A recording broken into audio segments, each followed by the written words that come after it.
you hear us? I got one on I Dan. think she said he's gonna look to review it tomorrow. So should the, I can hear you now. there he is. Oh, you can hear us, yeah. Okay, perfect. We're just Perfect. doing a little early check here.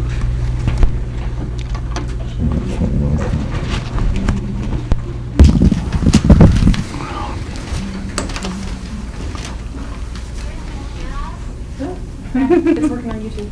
That's the lag. It's in everywhere. That's a lot, really? Yep. That long? Wow.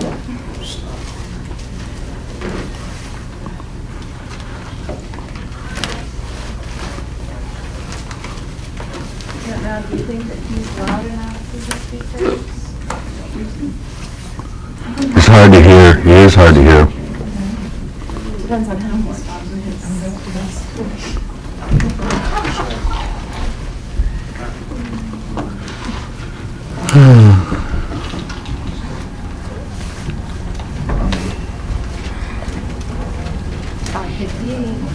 I don't have video on. That's the idea, so I don't know if David's trying to video. Yes, we have a problem with video, Dan, if you can hear me, but we have you on audio, as long as you can hear us. Phone on. Oh, you can see us? Yeah. I can try the video, but my computer's been acting out, but I never had too much luck with it, but I can try it. Well, tell him that he doesn't need to because we can't see him. Yeah, we can't We can't see you either, Dan. But we're doing roll call vote, so it's fine. Why can't we see? Does anyone else do it? Oh, okay, good. No. It's just not working. Bob can't get in until tomorrow to fix it. Love that. You know, don't let me hold up the meetings, we're having trouble. I can hear you fine though. That's as long as we As long as we can hear each other, I think we hear can. each other, I guess the video isn't, Yeah. yeah, we don't want that either. We've had that issue before. We just have to make sure we're quiet. You can't have it both Just ways. don't We either want talk or every we're place quiet. to hang out. I use the, okay, good evening. I'd like to welcome everybody to the Monday, October 23rd, 2023 City Council meeting. Item number one on the roll call. 6 councilors present. Councilor Dan Bagley is joining us via Zoom, and he has confirmed that he can hear us. We have no video, but we can get by with that. We have item number 2. We have the invocation and inspirational thought. If everybody will please join me in being the attitude of prayer. We pray for our country at all times, that all citizens are safe, healthy, and happy. We pray for wisdom for all those who guide and govern. Help this government body in every situation to know and to do the things that are right and just, with soundness of judgment in making vital decisions. We pray for the peacemakers, that the holy life-giving spirit may ever dwell in our hearts, and the barriers of fear, suspicion, and hatred may fall. This we pray to the Holy Father. Amen. Amen. Everybody will please rise and join me in the Pledge of Allegiance. I pledge allegiance to the flag of the United States of America and to the republic for which it stands, one nation, under God, indivisible, with liberty and justice for all. Okay. Item number 4, public forum. Brief everybody on the rule of procedures addressing the city council. Pursuant to the charter, section 2:1, there shall be a time slot of 15 minutes available at the beginning of each regular scheduled meeting for input, residents and taxpayers. All requests will be honored. Individuals wishing to address the council shall do so during the time period established in the matter as described. Individuals addressing the council shall give their name and address and shall limit their statements to no more than 5 minutes. You have a timer. The council chair at his or her discretion may allow more time to the speaker. All comments need to be addressed to the city council at large and not to specific members. Discussion will be limited to council members and the person recognized as having the floor. Questions shall be asked of individual council members only through the presiding officer. Any person making personal, impertinent, or slanderous remarks or who becomes boisterous or exhibits inappropriate behavior while addressing the council may be instructed to leave the meeting by the presiding officer. And with that, I'm going to ask Danielle, do we have anything for email? By email. And does anybody from the audience, please come up to the podium, state your name and your address. And Angela Gaio, I'm from 502 New Sweden Road in New Sweden, but I'm here regarding the property on Water Street. I had lavender puff in that building, and I'm just concerned with what's happening with the property next door, so we can do some work to the building. Right now, it's inaccessible, so I hope to get, some answers or some discussion here today. Thank you. thank you. Does anybody else from the audience wish to speak public forum, excuse me?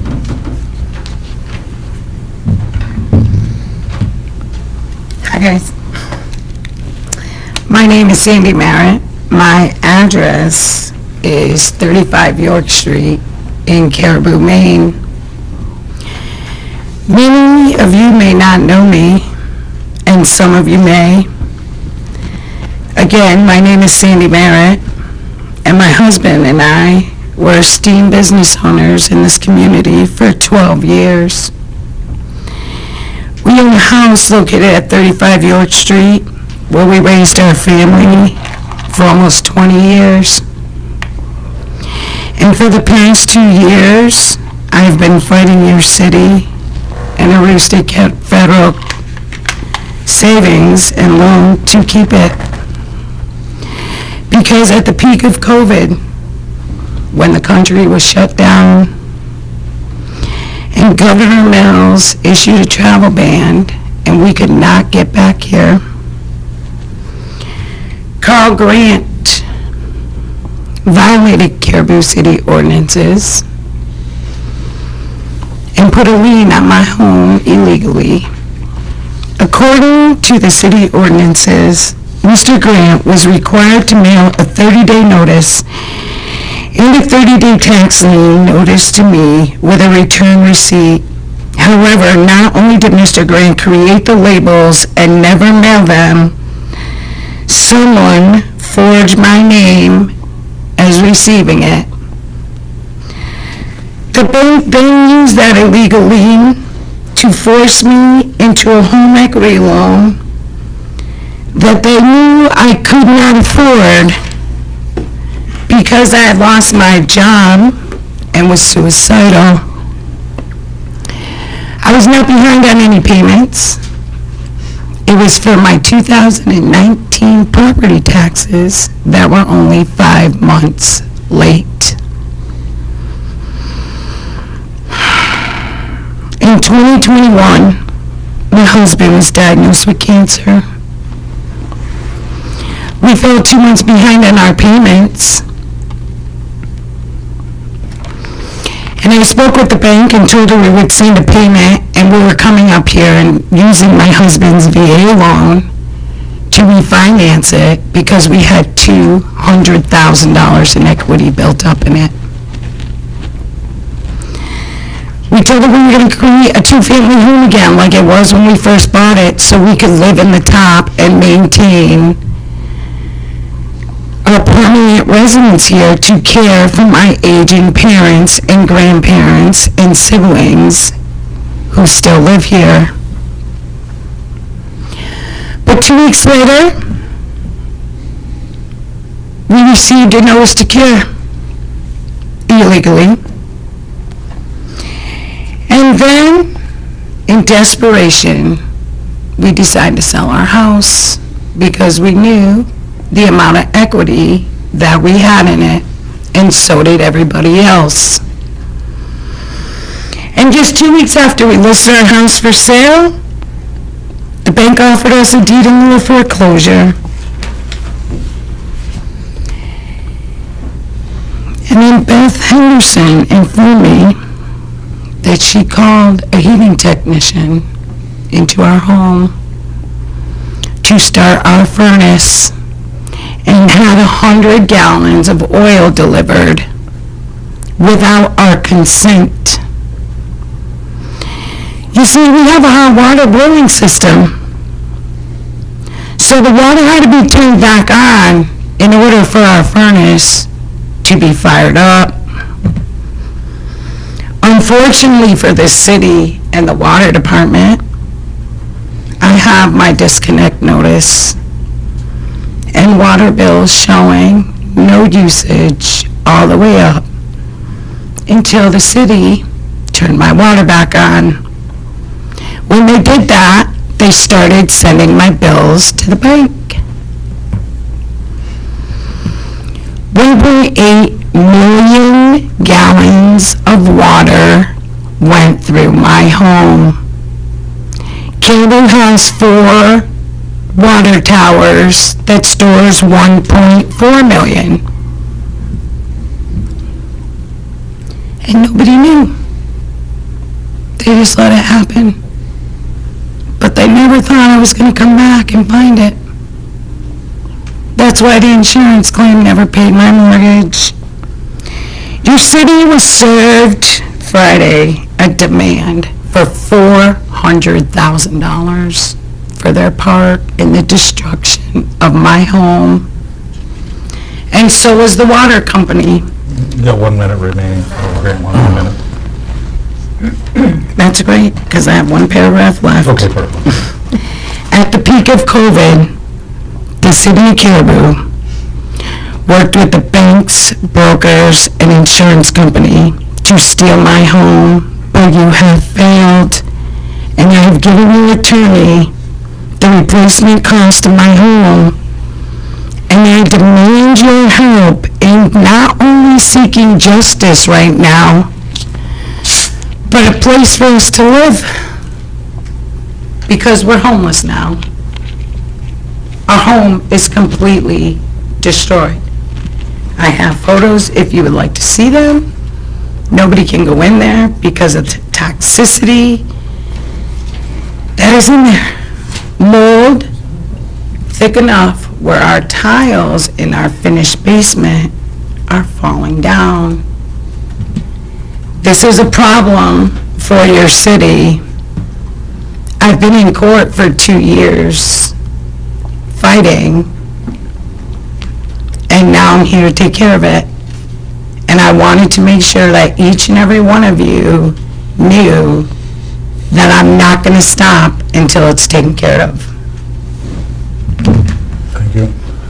Do you have that in writing, ma'am? What's that? Would you mind submitting a copy of that She's into recorded. the record? You're recording? Okay, that's fine. And on Facebook Live, too. Okay, that's perfect. Mr. Mayor, just a quick comment. Because of the pending litigation that you have against the city and everybody else I involved, don't have any litigation against you yet. you don't, you just said that you had, I served you a demand letter. okay, right, That's required. okay, so so you don't have any pending litigation against us? Not yet. Okay, thank you. You have 30 days to decide. Thank you. Does anybody else from the audience have anything they'd like to bring before the council in public forum? Not closed public forum at 6:13. I guess never really opened it, but number 5, minutes. We don't have any minutes from the previous meetings. Number 6, bid openings, awards, and appointments. 6A, and page 2 and 3 in our packet. Penny?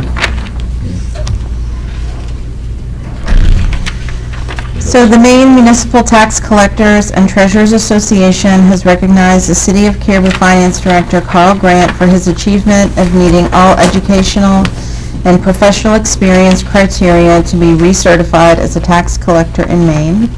Congratulations, Carl. Congratulations, Carl. Congratulations for meeting the requirements to achieve this status.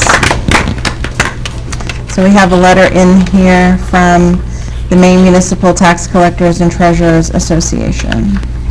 And it says, congratulations are in order for the City of Caribou. The Maine Municipal Tax Collectors and Treasurers Association has approved Carl Grant as recertified tax collector. This certification process has required many hours of dedication to achieve. The certification process requires that applicants receive training in a number of courses that relate to their field of expertise. Carl will be recognized for receiving certification at the MMTC-TA newsletter, Dollars and Cents, and his certificate will be awarded at the 2024 MMTC-TA Annual Conference. The MMTC-TA understands the investment of time and resources it takes to achieve this status. You may want to check with the city's insurance carrier to see if this would entitle the city to a discount on your public official's liability insurance or bond insurance for this position. We encourage you to ask your insurance company and find out. Congratulations once again. And it's signed Julie Giles, Chairperson, MMTC-TA Certification Committee. Congratulations, Carl. Congratulations. Come on down, we get a picture here. You can have a picture? Jody loves pictures. Yes. Yeah. Is it a hard thing to do? Sure. I just, Yeah. I mean, You can't get it within, you have to do at least 3 years really? of training, so this is my actually second recertification. Really? Well, congratulations. Excellent, Charles. Sorry I'm standing, but I have back issues, so I can't sit. Yeah. Takes care of item number 6A. Now we got, under 6B is the facade improvement grant awards, pages 5 and 6. And let Penny brief us on that. Okay, for the fall 2023 facade improvement grant period, the City of Caribou received 3 worthy applications for major facade improvements in our downtown tax increment financing district. All 3 plan to install new siding using local contractors. Those applicants are Ruska Coffee at 98 Sweden Street, Thrive Body Spa at 73 Sweden Street, Godin Service at 55 Herschel Street. A total of $12,500 is available for this award period. A selection committee was convened, and the unanimous decision was to recommend that the Caribou City Council award an equal amount of $4,166.67 to each applicant. I make a motion that we accept the results of the Facade Improvement Grant Committee and award a facade improvement grant in the amount of $4,166.67 each to Ruska Coffee, Thrive Body Spa, and Godin Service for projects described in the applications and subject to the terms set forth in the grant application. Second. Second discussion. I would just like to make a comment that sitting on that committee, the 3 applicants that we had were phenomenal. All young entrepreneurs, like I think we've seen in the past, who have already contributed a sizable amount to the city of Caribou. This dollar amount doesn't represent anything to what their total project cost is. And it's something I think that we need to consider in the future about increasing this facade improvement project, because it really does have a significant impact. So I just want to congratulate all 3. It was a pleasure to listen to these people make their presentations, and it was kind of fun. Absolutely agree with you, John. Any other discussion on this topic? Bagley? Aye. Wilma? Aye. Vaughn? Aye. Morrow? Aye. Terrell? Aye. Willie? Aye. Aye. Motion carries unanimously. Congratulations. You have to be in the TIP district in order to apply for these grants. Correct, it's the downtown TIF district, and the Okay. map is available online.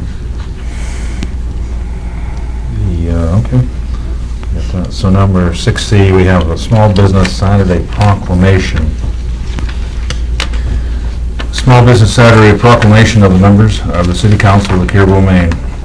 Whereas the elected officials of the City of Caribou, Maine celebrates our local small businesses and the contributions they make to our local economy and community.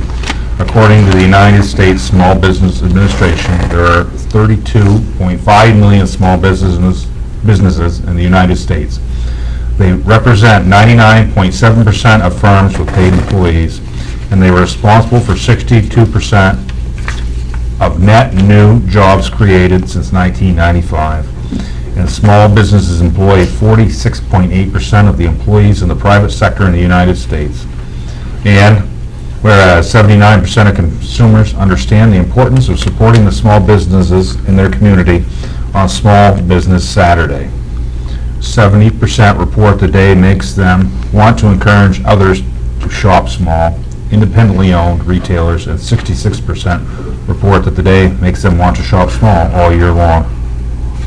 And whereas Caribou, Maine supports our local businesses that create jobs, boost our local economy, and preserve communities, and whereas advocacy groups as well as public and private organizations across the country have endorsed the Saturday after Thanksgiving as Small Business Saturday. Now, therefore, we as the members of the City Council of the City of Caribou, Maine, do hereby proclaim Saturday, November 25th, 2023 as Small Business Saturday, and urge the residents of our community and communities across the country to support small businesses and merchants on Small Business Saturday throughout the year. Sign this. Can I have a motion to accept that? Absolutely can. I'd like to make a motion to accept the proclamation as read on Small Business Saturday in Caribou for November 25th, 2023. Second. Discussion on this? Bagley? Boma? Aye. Ron? Aye. Moore? Aye. Terrio? Aye. Willie? Aye. Aye. Perfect. Back down this way. And then we have the public hearing on general assistance, ordinance repeal and replacement of appendices, and that is on page 725 in our packet. Each year, a new set of general assistant maxims are provided by the Maine Welfare Directors Association, MWDA, and the Maine Municipal Administration, MMA. And we have to make adjustments to our maxims as set by the state. We do have the option to place higher amounts for that maxims, but at this time it is not believed to be necessary to do so. So tonight we will have a public hearing on ordinance number 4, 2023 series, amending chapter 17, general assistance. We'll open the public hearing at 6:22. And I'm sure if any, we'll start with anybody have any councils, or questions from council? Anybody from the audience? Or Danielle can answer any questions, but gotta give it a minute, right? Hey Gary, see how he uses that hammer? Yeah. Okay, close the public hearing at, Mayor, I'd just like to offer. Dan? Mr. Mayor, Yeah, go ahead. the only thing that I noticed in this is I thought that the maximum in Richland County for housing was kind of low. But I think we should keep an eye on that and see what that trend looks like over the next couple of years. If you look at those, to me, they seem kind of low. So I'm not proposing any changes, I'm just pointing that out. Thank you. Thank you, Dan. Any other discussion? I'll close it now at 6:24. Public hearing is closed. What are the wishes of council? Move to approve ordinance number 4, 2023 series, amending chapter 17, general assistance, and to adopt the 2023 version, should that be 23 or 22? 22. Of the MMA model GA ordinance. I'll second that. Discussion. Roll call vote. Bagley? Aye. Boma? Aye. Ron? Aye. Moore? Aye. Terrio? Aye. Willie? Aye. We have to sign that too. Aye. Motion carries. And now we have 8A, we have Carl Grant here, our finance director, and we have the September financial report, and we can follow along on pages 26 through 45 in our packet. Carl? Evening, Mayor, councilors, manager. So we added, on page 26, we added a narrative for those who like to see it in a written format, and they can follow along. So starting on page 27, September financials, assets on hand, we had $16,792,431.89. Cash on hand for the end of September was $9,119,091.26. 3/4 of the way down the page, under 2023 tax receivable, we collected $5,508,075.80 during the month of September, bringing our commitment down to $1,939,637.54, bringing our total collection to 77.7% collected of the 2023 commitment through the end of September. That is about 1.8% less than we collected at the same time last year. Moving over to the next page, at the bottom of the page, we have the liabilities at $11,090,686.78. Moving over to page 32, we have the fund balance, a quarter of the way down the page, at $5,701,745.11. Moving over to page 34, we have the expenses for the month of September. Under the current month net column, we spent $975,585.48. We have a total spent for year-to-date at $8,339,704.27. So that, we're at the 3/4 of the way through the year. Our percentage of that, 70.67%, so we're about 4.3% under budget year-to-date. Moving over to page 39, our revenues for September.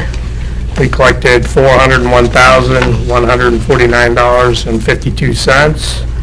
We're at a total of $9,329,644.62. And we are at 88.93% of our total collected for the year to budget, which is 13.9% higher for 3/4 of the way through the year.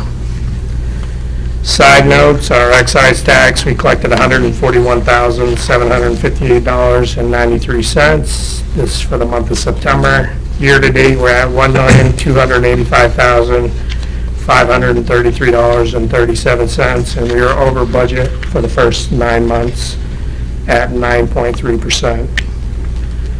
We've collected about $67,000 more than the same time frame last year. Revenue sharing for the month, we collected $174,408.03. Year-to-date, we're at $1,550,169.26. And we are about 4.5% over our budgeted total for the first 9 months of the year, about $88,000. So we're holding that line. Moving over to page 44, every quarter we do our investment report. And I did want to point out that with the additional cash from the 2022 audit, I did make 3 deposits of certificates of deposit in 3 different banks. The interest rates are really good right now. I got it for one for 4.9, one for 4.8, and one for 5.55. And that's better than the 3% that we're getting in our checking account. And on the next page, if you're following along on page 45, I threw in a graph that shows our cash. Me and the manager talked about how we want to move forward with the graph presentation. We decided to do 1 graph a month for the next few months, and then we'll see what you guys like for the information, and we can continue those graphs going forward after that. So this month we chose cash, and it gives you a trend of our cash over the last 5 years. I don't know if that's helpful for you, if you guys had any questions, but Questions from the council for the finance director, Carl? Can you still understand? What'd you say? I'm just asking. Was that for me? No, I'll just make sure you can hear us. Just jump in, so if I don't. Yeah, I can hear you fine. I really do like the graphical presentation. I think that adds a lot, and the narrative adds a lot too. So I thank the manager and finance director for doing that for us. Just a point of question of clarification on the cash trend graph. Is that supposed to portray cash on hand for each month? Yes, that's correct. Okay. And so you can follow the cash on hand by following the green bar from January to December. Yep, I got it. And that's in millions, obviously, on the bottom. So we have 9.2 million, and if you go back to page 27 of your finances, that's what I have for the cash balance. Okay. Anybody else? I rounded it up. Said around it. Any questions, other questions from the councilors for our finance director? Thanks, Carl. Thank you. Yeah. Motion. Make a motion to accept the financial report for September as presented. Second? Discussion. Bagley? Aye. Bowman? Aye. Gone? Aye. Morrow? Aye.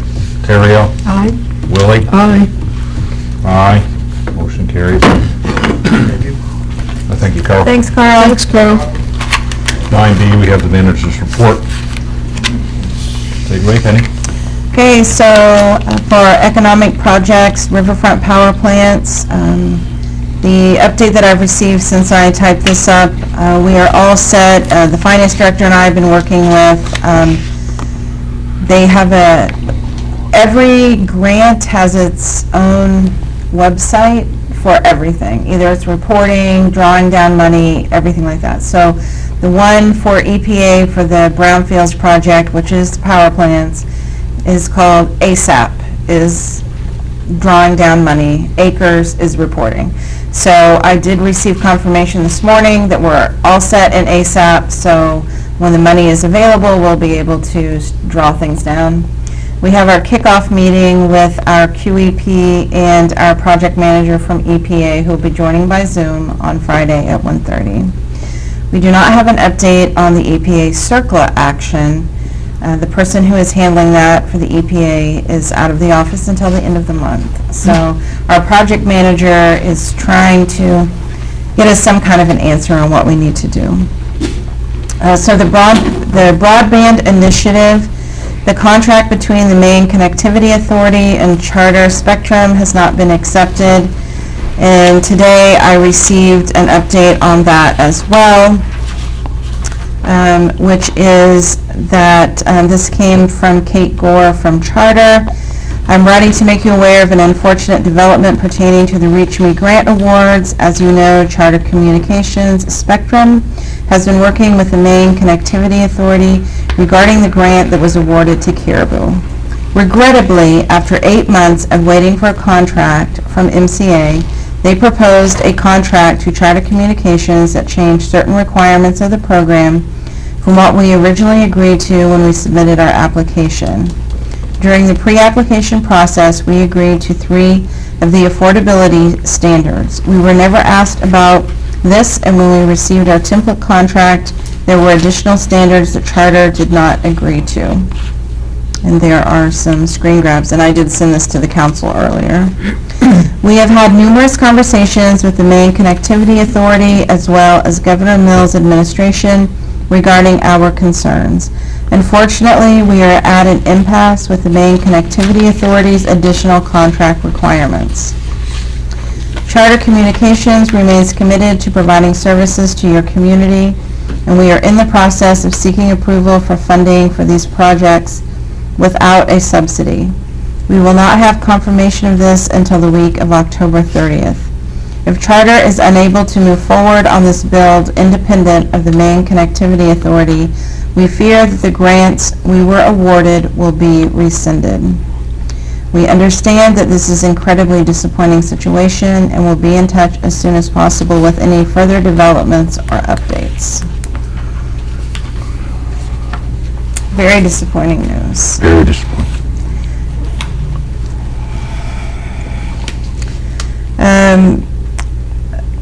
We have no community development block grants outstanding.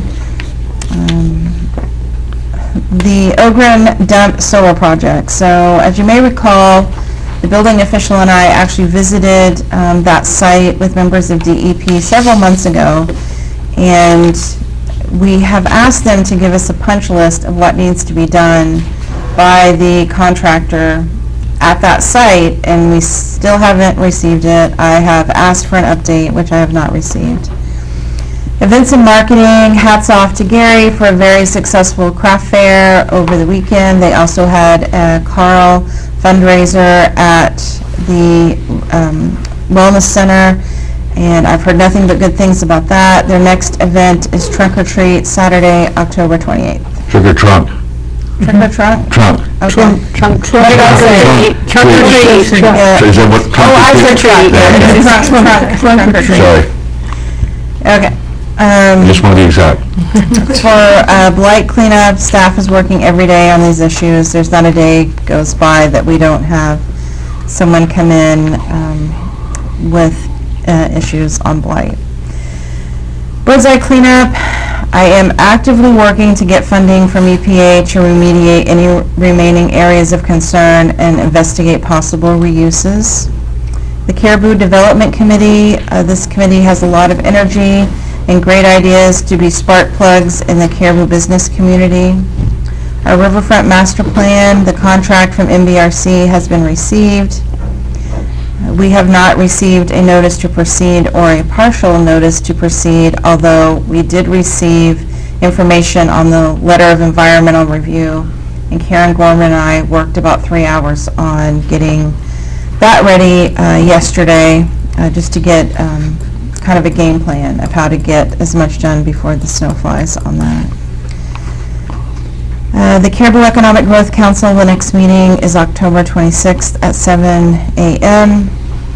For business outreach, the fall business newsletter is still in the works, and the Small Business Saturday, as we discussed earlier today, is on Saturday, November 25th. And stay tuned for more information about that.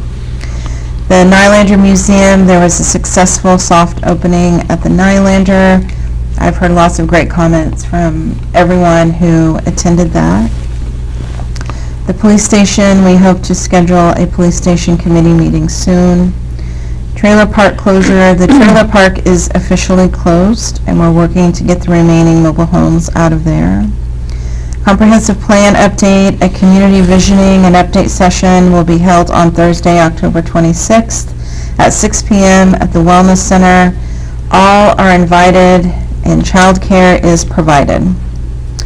LD 2003 implementation, JCAM from NMDC will be presenting at the next planning board meeting about this subject.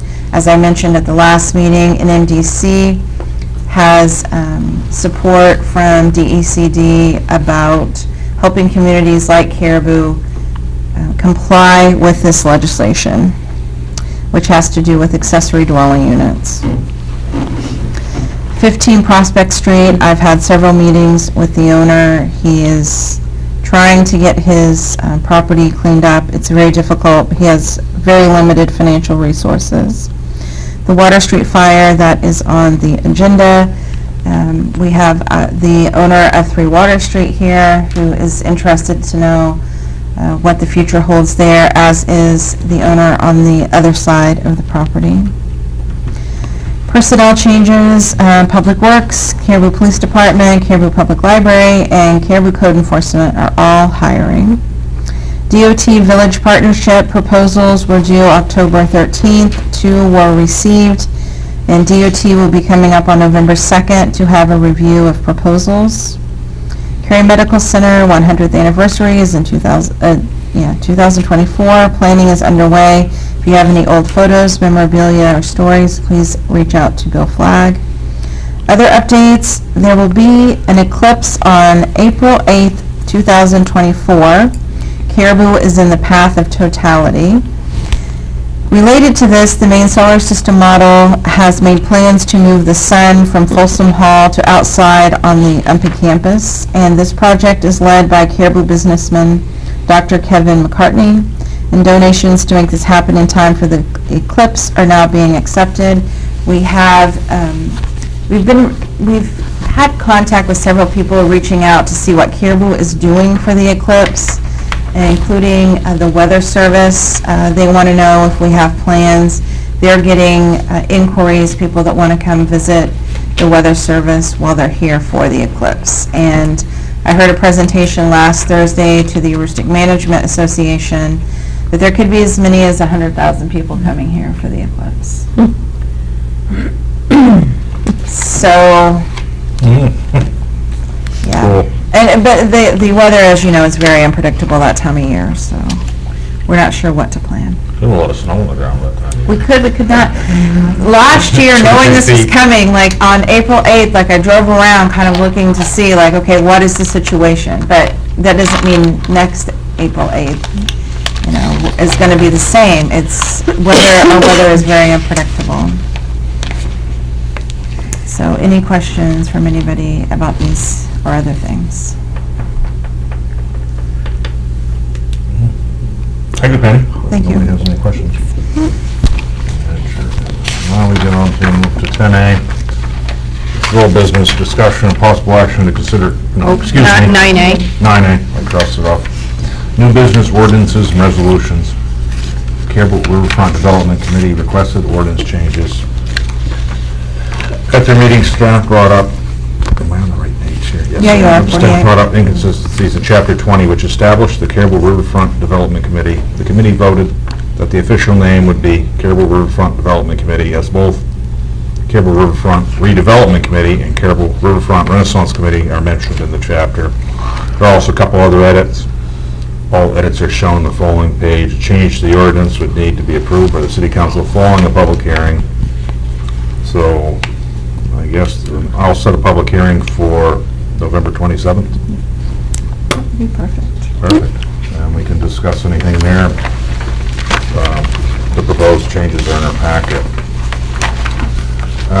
Now we go to 10A, discussion of possible action to consider accepting a deed to 7 Water Street. This is on page 52. in our packet. And I can read this as well.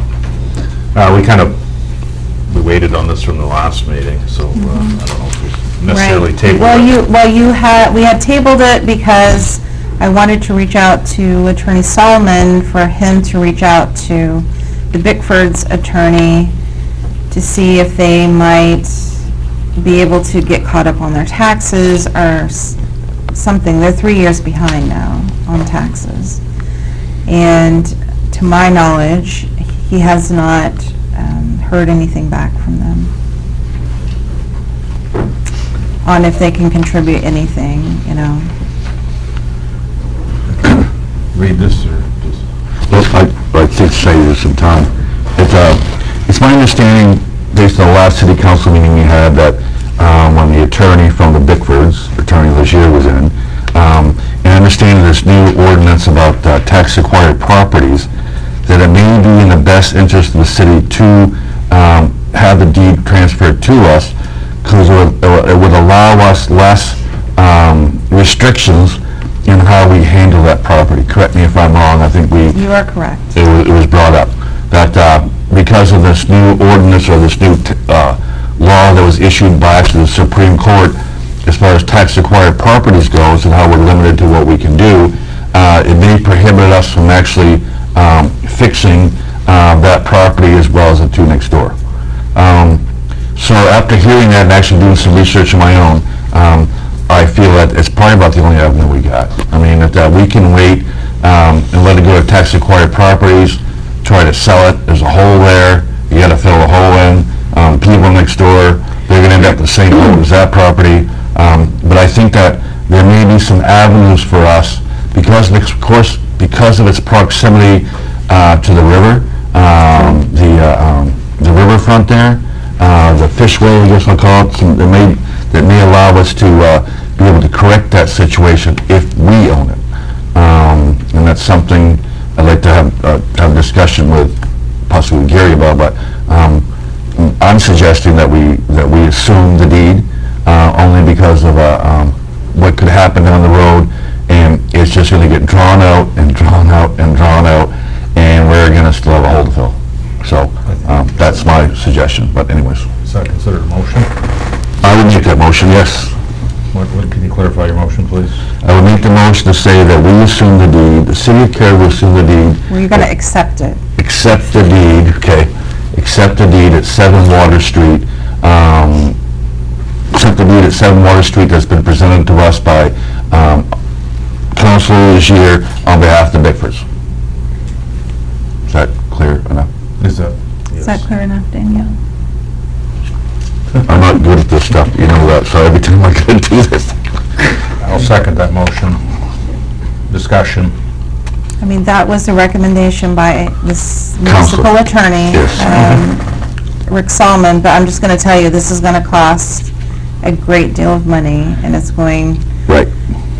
gonna consume a lot of staff time managing this project, because we have to make sure that the Gonyers property and the Willie property are not damaged in fixing 7 Water Street.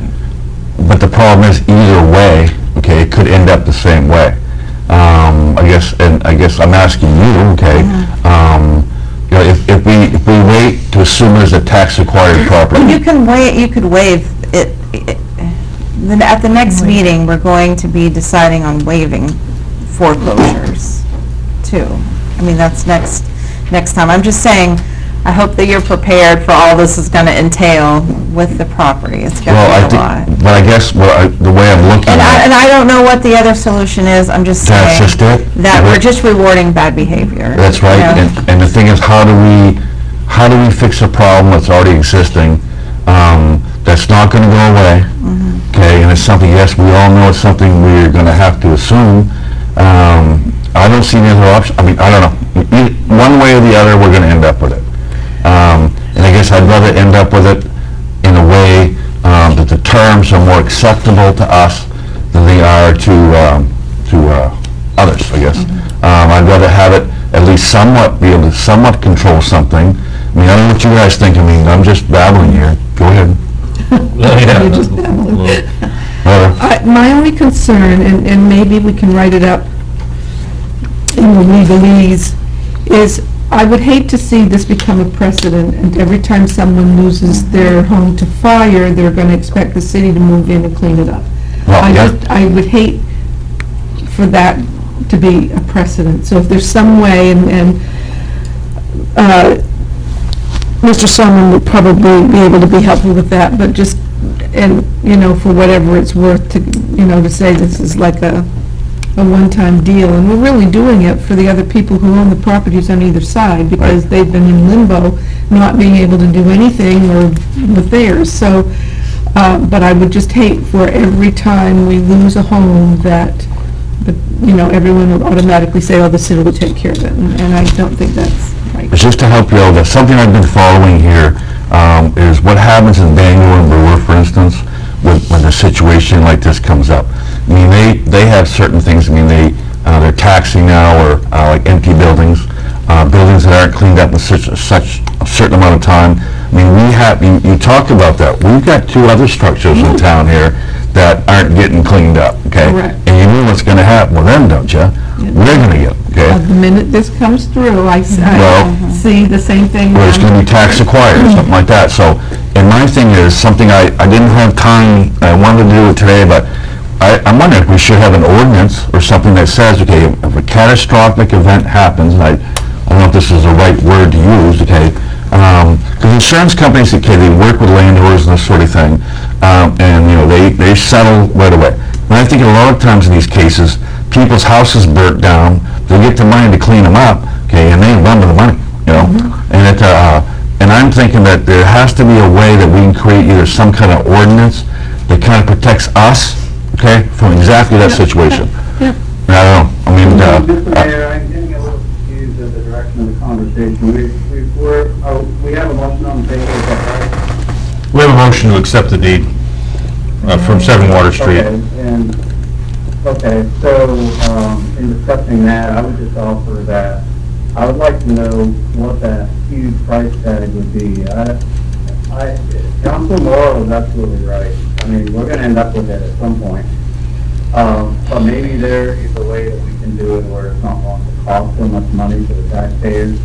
It just, I don't know that we've looked hard and long enough at alternatives. Do we have any idea what that price tag is going to be? Well, no, we haven't sought any bids to clean up anything because we don't own it. I'm just, It's not ours yet. Well, the Right. word, the huge price tag really concerned me. well, we're gonna have an engineer, and they, Right, there's going to have to be someone to make sure nothing gets into the stream, and we're going to have to make sure that the street will probably need to be closed off for a period of time. And they'll, obviously, the engineer will tell us what we can and can't do, and what we can and can't add, and, yeah. Well, to me, that's a huge liability, and there's a lot of unknowns there. I'm very hesitant to take that on. It's going to be anyway. Courtney? We can look So- at alternatives, but Yeah, That's my input. I agree with Dan in the fact that I wonder if there will be some grant money available or something like that because of the proximity to the stream and the other ongoing projects down there. If we were to, instead of accepting the deed, if we were to waive foreclosure, we could accept the deed at a later time once we know more information, so that we're not holding everyone up from getting their properties fixed, but at the same time, we'll know a little bit better what that liability looks like for us. That's a good idea. so then would the direction be to have me look into what the cost would be and, And if there's grant money available, or if there's the opportunity for grant money that would help us clean that up, or EPA funding, something like that. yeah, it would probably because come of- through the DEP. Like, or if DEP, it's yeah. something to do with stream, Yeah. but, I don't know. I know that there's money available, like, for any petroleum products, to get those out of, like, the fuel tank. Because I asked when someone from DEP about it, and that was what they mentioned, was that, not necessarily, and I said, well, it's right on the stream, and they said, well, I'll have to look into that, but I haven't pushed it. I'm No. thinking because of the fishway that we're planning to put in down there, and those different things that we're working on as part of our other grant, that perhaps we would be able to find some additional grant funding for some of that cleanup. But I think it's just kind of time sensitive that we look into it and know what the options are. Jeez. So we can't, if we waive the foreclosure, we can accept the deed at any time because we didn't take ownership of it. So- Right. Right, we just postpone that until we know the cost associated and if there might be funding available. So if we don't accept the deed tonight, then the next step would be to, Waive foreclosure. well, like the choice of the council. Now, whoever, whatever we do, whatever we decide to do, one of them is that we don't ever have to take a property, right? We can waive foreclosure on anything, so we don't even have to do this under the foreclosure process. It worries me that this is going to be one thing right after another. This is extremely expensive to do. It was not the city's fault. It wasn't, there was no insurance on it for cleanup or anything, and I just can't see us as a city taking on every time something comes along like this and burned out buildings. There should be some kind of ordinance, some kind of law or whatever, and I don't know how to do that. It's, to get it so that it's, so that it can be enforceable, through the courts. You'll wait forever. I did have one concern about how, when you mentioned if we took the property, there are two properties on the other side, and what happens to that? Right. I don't know if there could be a hold harmless agreement, in force, or if whoever does the work, not the city, but another contractor or something, would have the liability. But I don't know how anybody can ensure that that's not going to happen, that cleaning that building is not going to cause damage to somebody else, and maybe those buildings should be condemned or something, I don't know, but I don't know if they're even safe. I went down and looked at that a couple of days ago, and I thought, wow, this is really, really, and you've got the motel out there, you've got the building on, you know, you've got so many buildings, and we can't afford, as a city, we can't afford to be taking on each one of these. So I think we need to tread very carefully and do not do anything quickly on this. We need to really think this out and get some figures, some numbers, and some legal advice on what we can do to protect the city. Who owns the building now? Or who owns the property? Mark, I'll get you. The Bickfords own the property. So they're liable for cleanup. As far as I'm concerned, sure. Yeah. But they went bankrupt. I mean, it's pretty simple, going right back to basics, they own it, they're liable, why would we? They went bankrupt. For no consideration back. It doesn't make sense. Mark, did you? My questions were answered. Oh, okay, I just want They to, won't even pay their back tax. Right. But the problem is with the Bickfords, they went bankrupt, they got no money, okay? You can't get blood out of a rock, as they so to speak. Excuse my expression, being realistic here, that's the problem. Yes, they are responsible 110%. It's actually, well, what really gets me about the whole situation is that the bank that had a mortgage against the building only covered the building enough to cover their little bit of mortgage that they had. They didn't insure the whole property, and that when they collected their insurance money, they basically left it all to us. There you go, kids. Okay, here's your bill. Okay, so they basically just covered their hiney. But I think that the whole thing sucks. I mean, it really just totally sucks. Okay, excuse my language, but the thing is, we're going to end up with it. I think we have more better options to find ways to fix it. I see Gary's here. I mean, Gary, your project for the Collins Pond, is that connected to the fishway or the river down? Could funds be diverted, can be used? I'm just going to ask you just because you're here, and don't mean to put you on the spot, but imagine it might take some research, but.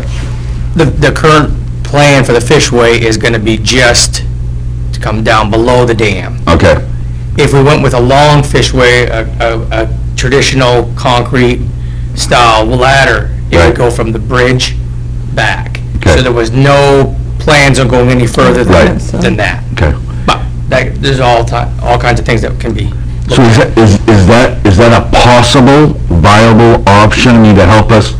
I mean, I'm just thinking out of the box here. I mean, I don't know, this will, Without looking into it, Yeah, I'm okay. going to I don't repeat blame myself on you. that one. Well, I grant think money it is was in grant the money, scope it of can't work. just, Well, Exactly. okay, well, I mean, just, I don't know, It I'm just has to asking. be earmarked for the purposes I get it was it. intended. I still keep my motion on the floor. I'm going to withdraw my second on the motion.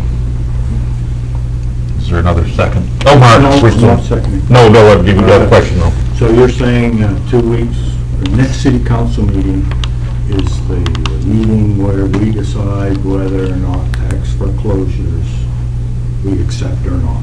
correct, And this property will be there. correct. What was the question and what was the answer? I heard the answer. What was the question? Well, my question was, at the next city council meeting is the traditional time when we, as a council, will accept or deny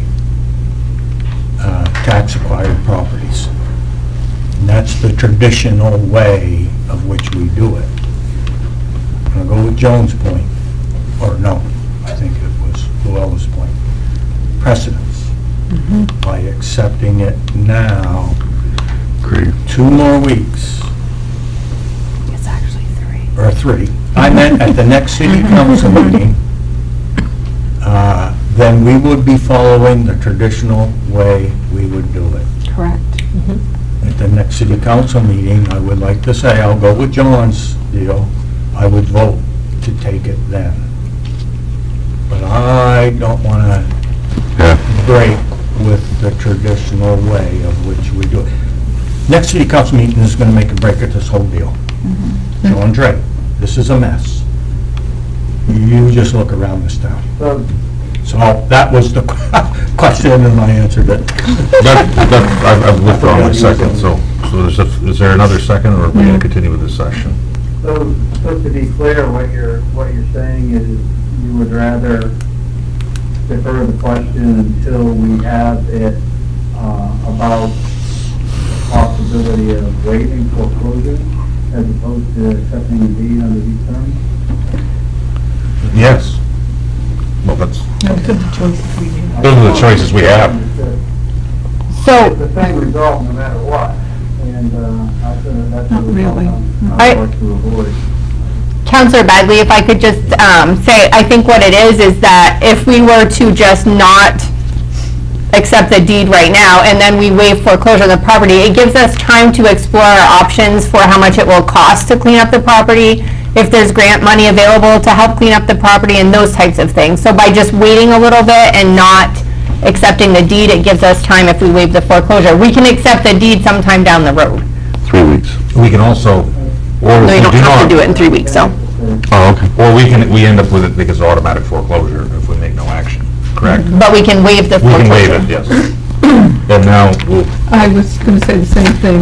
It gives us an opportunity to get someone in there to look at it, and maybe it's not going to be like, this is down to the penny, but they could give us a ballpark figure of what we're looking at, what the work encompasses. It may even help the people on either side, because whoever looks at it might say, we can't do this work without harming the building. So it will give us some information anyway. And I agree, and I want to just agree with Mark on that, because at the next council meeting, we're ultimately going to make the same decision. Right. Tonight, do we, And I want this young lady to know that I am in favor of voting to accept. It's our downtown. It's a mess. Got to be clean, yeah. It's not our fault. Yeah. It's part of being a community, and it's a heck of a deal. And I don't know, it's not your fault, it's not our fault, but I just want to follow the precedent in here. That's just one of 7, ma'am, okay? so we I have, agree with him. we had a motion, I withdraw my I second. rescind my motion. Rescind the motion, okay. So that continues, that eliminates any more 10A. So we're waiting till the next meeting, and I'll see what I we'll can see stir what up. we can do for, and that's ultimately the choice of whether, on any properties, not just this one, correct? Okay, perfect. So, reports and discussion by mayor and council members. Let's start with Dan. Councilor Bagley? Yes, well, I just wanted to follow up the previous discussion from the manager on the broadband results.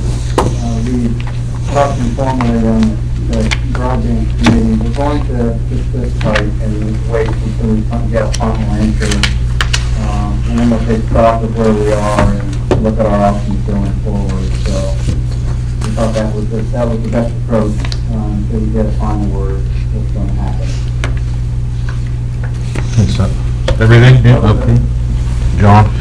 Yes, first off, I'd like to say congratulations to the Nylander Committee. And Peter, I don't remember his last name. I attended the soft opening at the Nylander Museum. It was wicked cool. I wish my grandson would have been with me. As a matter of fact, this weekend they're having another deal with owls coming in or something. Yes. It's like live owls. Yeah, it's really cool. Yeah, so I want to encourage people, you gotta go out, check it out, but they rearranged some things up there. Chewonki. Yeah, it's wicked, wicked cool, and I think she should be very proud of the work he did. The building does need a little work, few things that could be done to it, but I think overall the appearance looks very, very nice. And his ideas for programs, his catalog, I think, and I hope they're successful. I know for them, it's been a thing that's been kicked around here for a long time. But I hope that they're successful in their endeavor, and I want to encourage them the best. Also want to say that the traffic in Caribou this weekend, because the Arts and Crafts Festival and the Carl thing was phenomenal, even though the weather was kind of bad. And of course, the trunk or treat thing is coming up. And I heard about an event today, I think it's over on Vaughn Street, that's coming up on Friday night. A local contractor, Grant Spitty's putting on this big Halloween display, music, food truck, whole big deal over there for kids, giving away tickets, a bunch of giveaways and stuff to promote Caribou and to promote, of course, his business, whatever, but it's something people should kind of check out. But that's all I'd say. When is that? Friday night. Friday? Yeah. Vaughn Street? Yeah, Bond Street, or the next street. Catholic church is? Yeah, it's like Keith Blatt lives there or something there, it's down over there. Washington, and then Vaughn's the Yeah. next one. Yeah, it's gonna be pretty I cool. just didn't know where it was gonna be in the It's park. somewheres. Whether you I don't have my phone, I'd tell you, but, He's got a big house there. yeah. Big. Yeah. Courtney? Well, John stole my comments about the Nylander, so I also went to the soft opening, and Did you I go? was very What time did impressed. you go? I went first thing in the morning. Okay. Yeah.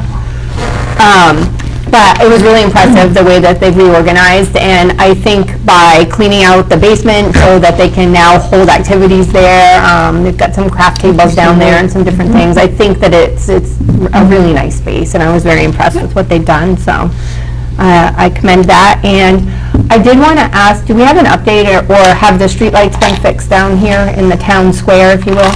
Sure. So we had, it turned out to be 2 issues instead of 1 issue. So we were aware that on October 8th, there was an issue with a box that's in the ground from a streetlight that had been disabled many years ago. It looked like a volcano. Yeah. It was but- kind of cool, but I shouldn't It say is that. not, It wasn't cool, but- cost the city Yeah. money is not a cool thing. No, I know. That's happening. So that happened on Sunday, and our police and fire, RL Todd and Versant were all on scene with that, and that has affected streetlights along Main Street by the library, Attorney Solomon's office, and up Herschel Street. Also, there is a box under, is it State Farm, Dave? There's a basement, or there's something. It's under, it's behind where the dance academy is. Okay, well, around where State Farm is. Whoa. There's a switch down there for lights, and we don't know exactly how, but the lights got turned off for the whole downtown mall. Really? Yes, so our Public Works Director discovered that this morning, and those are now turned on, but the streetlight issue will be resolved later this week. RL Todd is waiting on a part. There was an unexpected cable failure, which is underground, it's not in a conduit, so they have to now bring it above ground, but he's assured me that will be fixed later this week. So it turned out to be 2 problems. 1 problem has been fixed, and in fact, on my way in here to the meeting, Sergeant Willett, I had asked him about it, and he says, oh no, they're all on. Instead, I didn't want to walk through Danielle's clerk world there to go look out the window, and he said that they were all on. So that part was fixed. The streetlights will be later this week. Okay. I was just, my concern too with Halloween coming up and a lot of foot traffic out. Agreed. That's why and I'm about trying to it. get it done this week, before, trick-or-treaters, ghosts and goblins are out. Perfect. Thank you. Save it for last. Joan? Okay, well, I really got most of the news out on the Nylander from the other 2, other than Peter's last name is Baldwin. Baldwin, okay. And they now have 2 part-time employees, but everything else was, thank you very much, because you said more than probably I'd have remembered, so. I must have been right in front of you, because I think they opened the doors as Ron and I went in. Like the downstairs isn't ready yet, though. Don't they have to do some things with the moisture still? The basement? They didn't mention that. I thought he had mentioned that they were still running the humidifier or dehumidifier nonstop to keep the basement. Yeah, I think he still plans to be able to use that middle room though, if for some reason they had an activity where they needed space for kids to work or whoever, whatever the activity is. You were done? Oh, yeah. I went to the library, and they've got the side portico almost done. I talked to the guy who Doesn't that look nice? It's beautiful. It came out really right. Fun, I mean, there were times I'd go in, especially when it was raining, and I'd do this hoping that they wouldn't fall on me. He said actually when he climbed on, he didn't put his foot through part of it, it was that rotted. So, and he said he was hoping to finish some of the painting, maybe not all of it, but before the snow flew, but it would depend on, obviously on, but that was looking wonderful. So, library's coming up. Mark? No thanks. Okay. All set.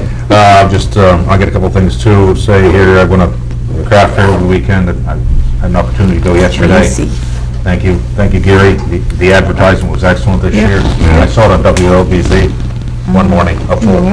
And I talked to some of the vendors, and it was, I guess, it was packed Saturday, You but couldn't walk waiting to get through in there. Saturday morning, it was incredible. crazy. So, I will never go Saturday morning again. no, but yesterday was Saturday super busy afternoon, too it for was Sunday busy afternoon, too. so Yeah.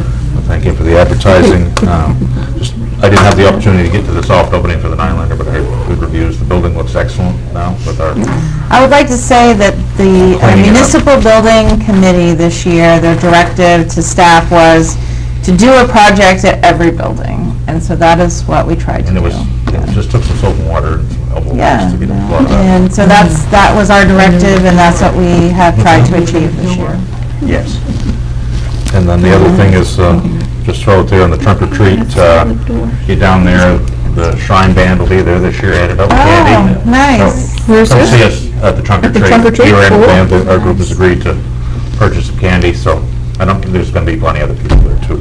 So throw that out there, that group, and our next regular meetings are gonna be November 13th, November 27th, and December 11th, and those should be hopefully the last 3 meetings of the year unless something wild comes up. We do have an executive session.